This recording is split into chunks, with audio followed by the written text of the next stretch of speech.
Has your child reported to you that they've been abused or harmed in any way? If so, I'd like to talk a little bit on this video about what you might be able to do on your next steps.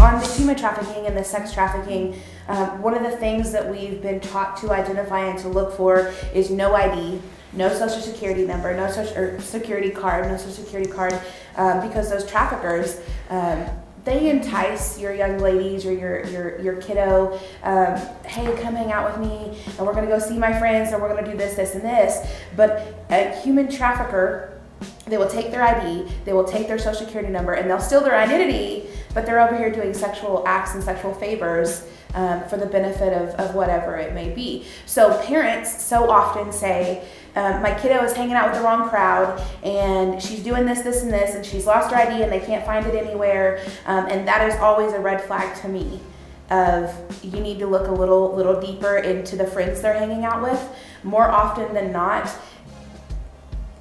with gender identity and sexual identity becoming so prevalent and labels happening in the century that we're in. So it's important to understand that even if a child, even whatever their gender identity may be, whatever their sexual identity may be, whether it's bisexual or lesbian or pansexual or other, it doesn't matter. That doesn't mean that they've been sexually abused, but there are so many labels and so much pressure to adhere to our labels. So if I decide that I'm lesbian and I decide that I like girls, the people that I hang out with might want to use that against me if I've never been with a woman. And these kiddos that come to us say, well, I have been sexually active, but it's been against my will. I had to prove that I liked girls. That is a form of abuse. And so other red flags to look for might be that she has a new cell phone from her new set of friends. Often human traffickers they'll traffic family members or someone that has came in and said, I'll start giving you rides places if you'll do these favors for me.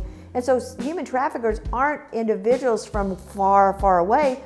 They're people right in our communities that are benefiting from the abuse of these children. And so one of the things that we do at White Horse Ranch is help give these girls their sense of identity back and decide that they are worthy of their body being respected and that their body is something that they can honor and to live in for a long period of time in a spirit of healthy demeanor. Signs to look for, I think, also kind of that aren't necessarily human trafficking and sex trafficking. You know, if your child is jovial and joyful and loves the family time and all of a sudden becomes reclusive and isolates and has all of these emotions going on, sure, menstrual, you know, a teenage girl, that happens, and that's some things that change some behavior. But when we have an extreme shift in behavior, the young lady becomes a little more sensitive and a little more secretive. Those are definitely some things to look into as well. There are other signs to look for if your child has been abused. Bruising, the inability to handle stress in a way that they previously had handled it. What to look for are shifts in your child's behavior.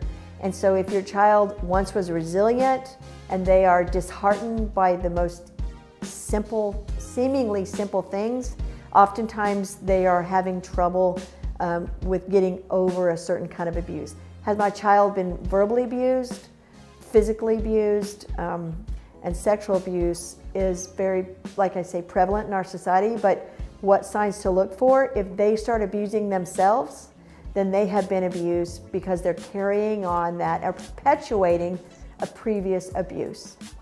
There also becomes a physical component. Maybe they can't, their bowels don't move like they used to, and they're maybe holding them in. But if your child shows signs, or if you have more questions, and this topic is relevant to you, we encourage you, once again, look at the link click on the link for our website, contact us, and we'll be more than happy to help. And as a mental health therapist, I want to stress that the cycle of abuse and neglect perpetuates itself.